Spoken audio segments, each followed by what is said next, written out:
sur la première journée d'accueil des jeunes. Donc on a des jeunes de 15-20 ans en moyenne. Et le principe en fait, c'est de démarrer l'année ensemble. On a 4 équipes. D'accord, sur 2 heures, on va avoir 6 activités différentes. L'objectif, clairement, par rapport à cette église, c'est peut-être quelque chose de joyeux, qui parle d'espérance, déjà dans la ville.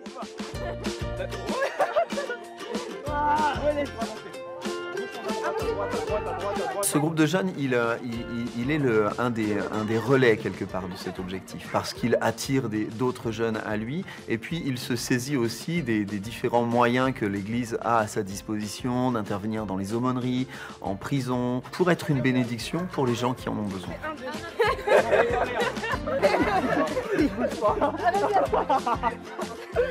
Quand dans les prisons, on n'a pas de prétention de changer la vie des gens, mais c'est Dieu qui les touche à travers ce qu'on peut apporter. Et c'est Dieu qui les changera. On apporte aux prisonniers un message particulier de Dieu sur qui est Dieu, qu'est-ce que c'est la foi, comment nous on la vit. Et on leur apporte ça avec un petit temps de louange, un petit message et un temps de partage après, des discussions plus personnelles. J'ai eu l'idée de faire un reportage photo du monde carcéral pour montrer aux gens de ma promotion la réalité de ce qui se passait en prison. C'est énorme de se dire, voilà, on apporte, mais on reçoit la joie en retour, quoi. On a aujourd'hui une centaine de jeunes de 0 à 21 ans dans l'église pour un peu plus d'une centaine de personnes qui participent régulièrement chaque dimanche au culte. Sur les 15 derniers mois, on a eu 8 baptêmes de nos jeunes qui ont décidé eux-mêmes, à cause de leur cheminement avec Dieu, de dire moi j'ai envie de suivre Jésus, j'ai envie de lui donner ma vie et j'ai envie de marcher d'une manière où Jésus a une place importante dans ma vie.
Prenons place.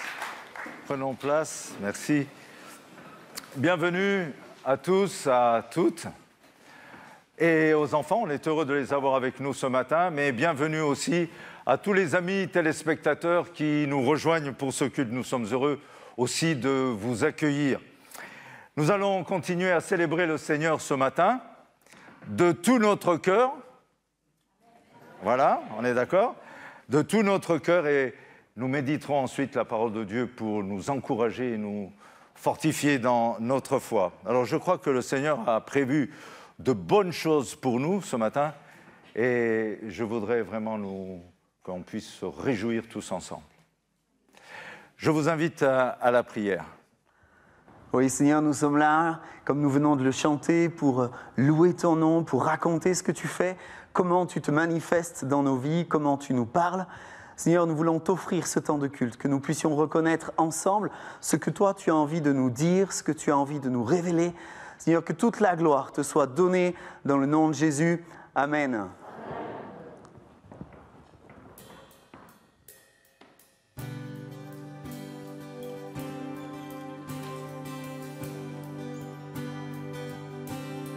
Les cieux proclament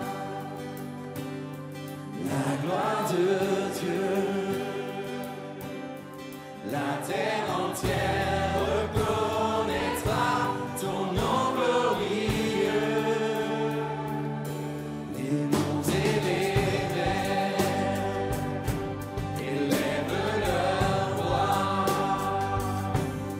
la création célèbrera notre roi des rois. Oui, nous t'adorons.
Je vous invite à prendre place.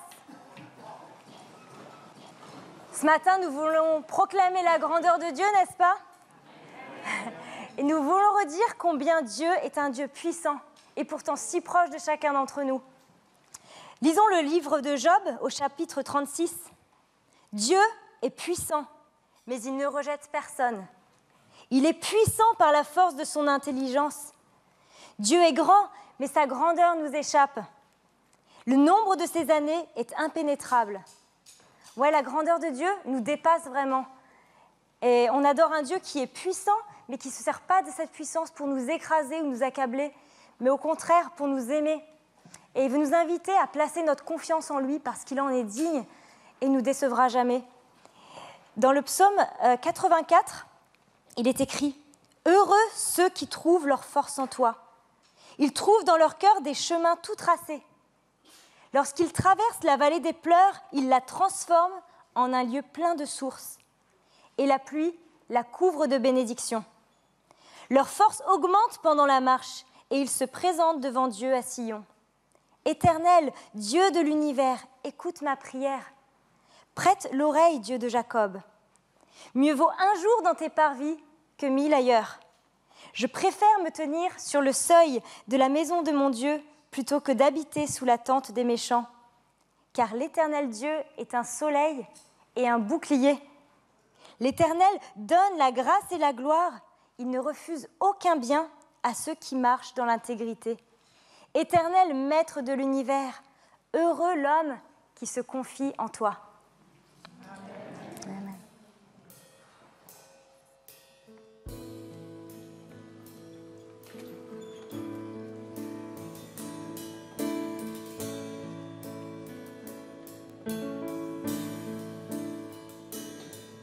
La gloire de notre roi, si grande en majesté, remplit la terre de joie, remplit la terre de joie. Il répand sa lumière, dissipe les ténèbres, les fait trembler à sa voix, les fait trembler à sa voix. Combien Dieu est grand, oui chantons combien Dieu est grand, tous verront combien Dieu est grand.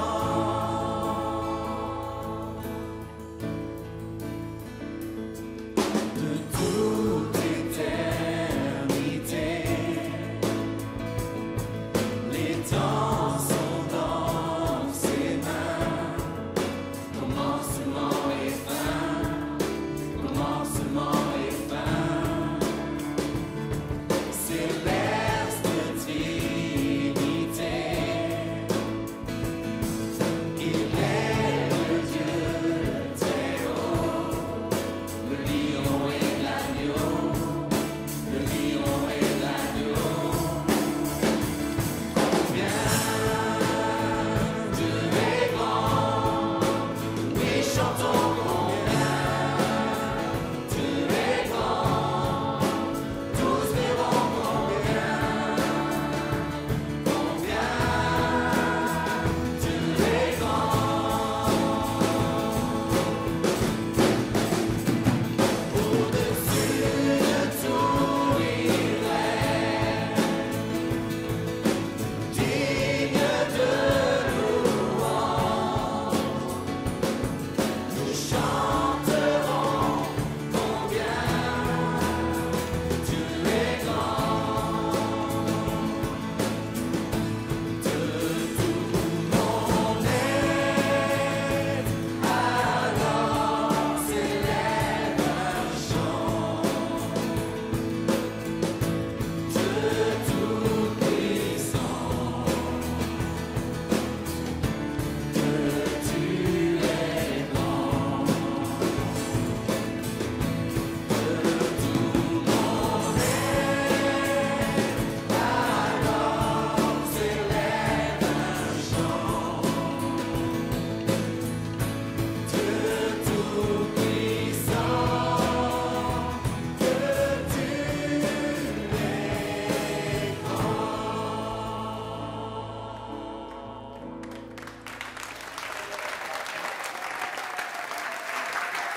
Nous allons donc méditer un texte que l'on trouve dans l'évangile de Marc au chapitre 10 du verset 46 à 52.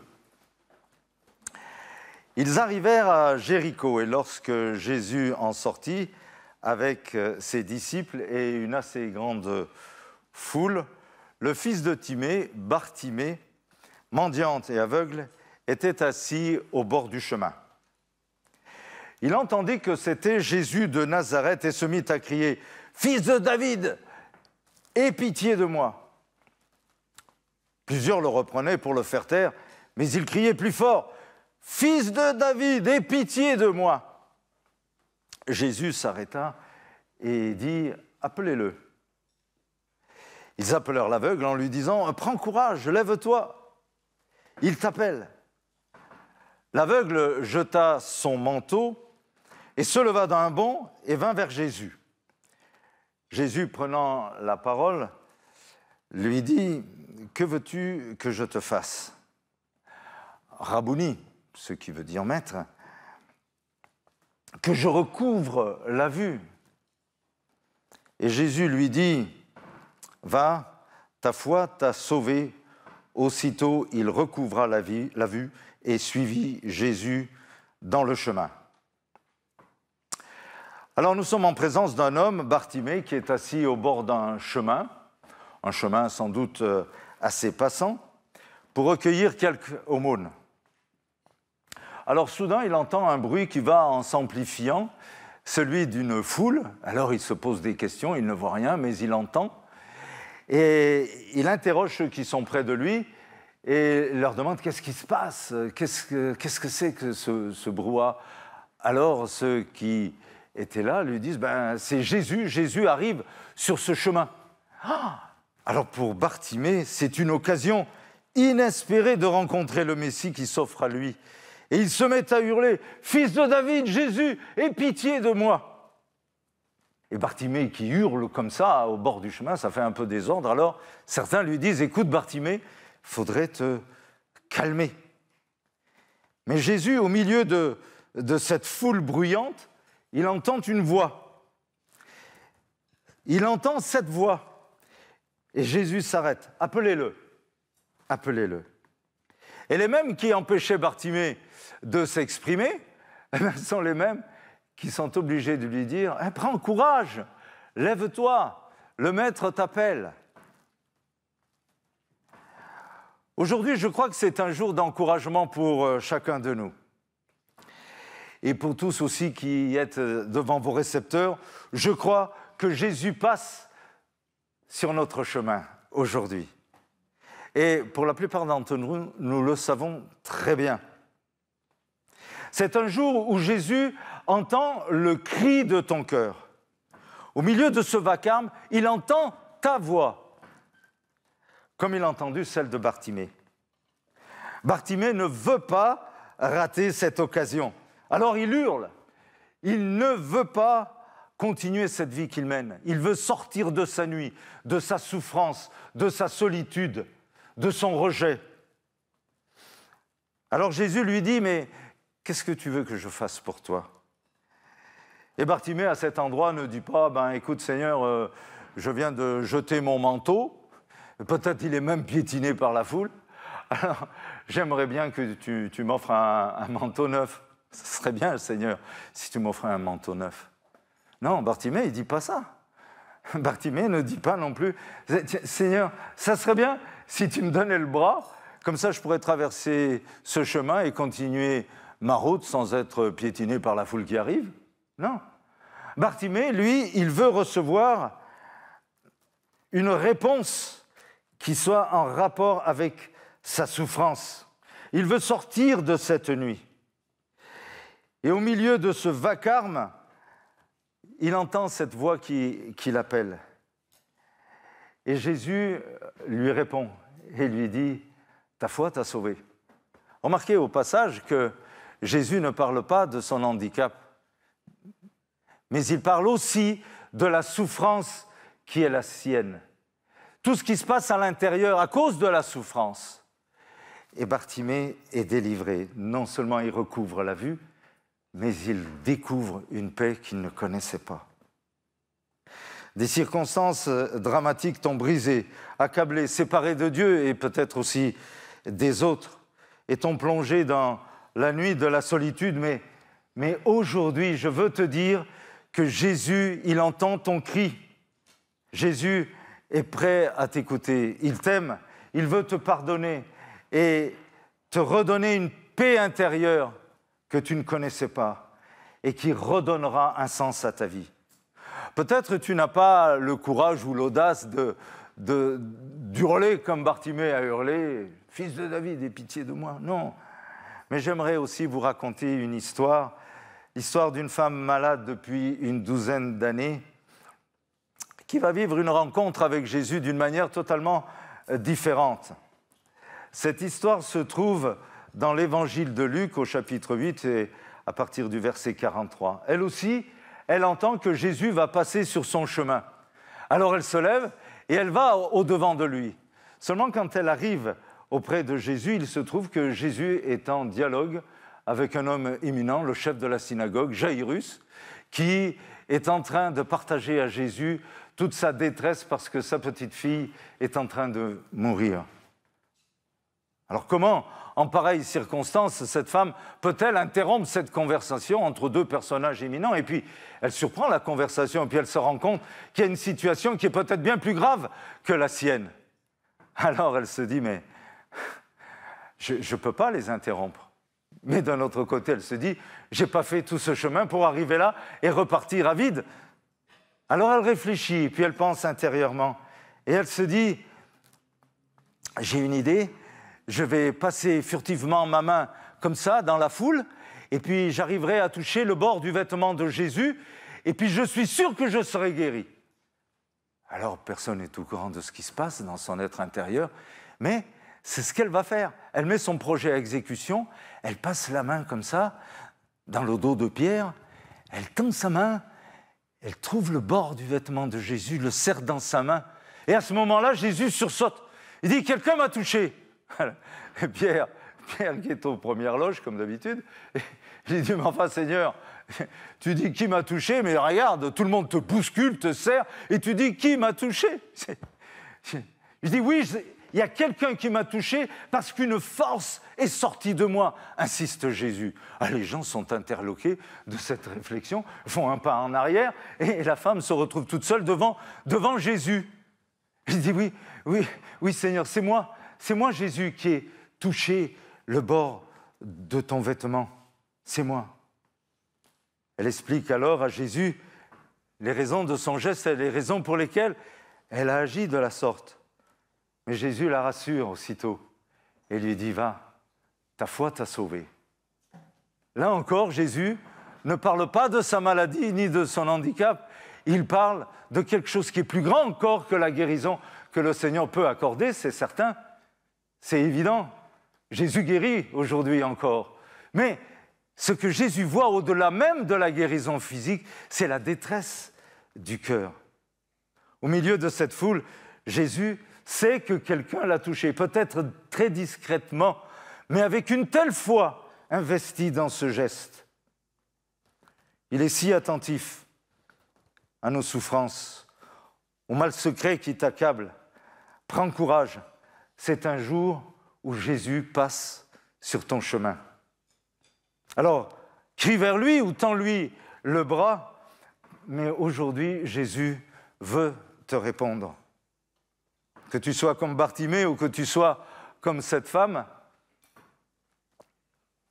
lorsque Jésus t'a répondu, parce qu'il va te répondre, lorsque Jésus t'a répondu, n'oublie pas, ne repars pas pour suivre ton chemin, mais fais comme Bartimée et suis Jésus sur le chemin. Amen. Je vous invite à la prière. Seigneur Jésus, nous croyons que ce matin, tu es passé sur notre chemin. Tu as vu les mains tendues vers toi, tu as entendu le cri et la prière secrète qui vient du fond des cœurs. Merci Seigneur, parce que tu es celui qui répond, qui regarde au cœur. Sois béni Seigneur. Amen.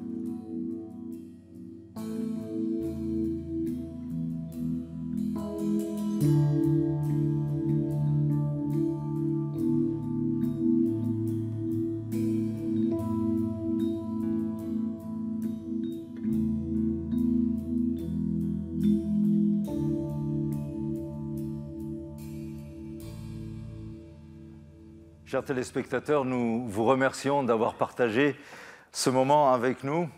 Nous espérons de tout cœur que vous allez retrouver une force nouvelle pour marcher sur votre chemin, sur celui où Jésus vous accompagne maintenant. Et voilà le moment de nous quitter. Nous vous disons à tous au revoir.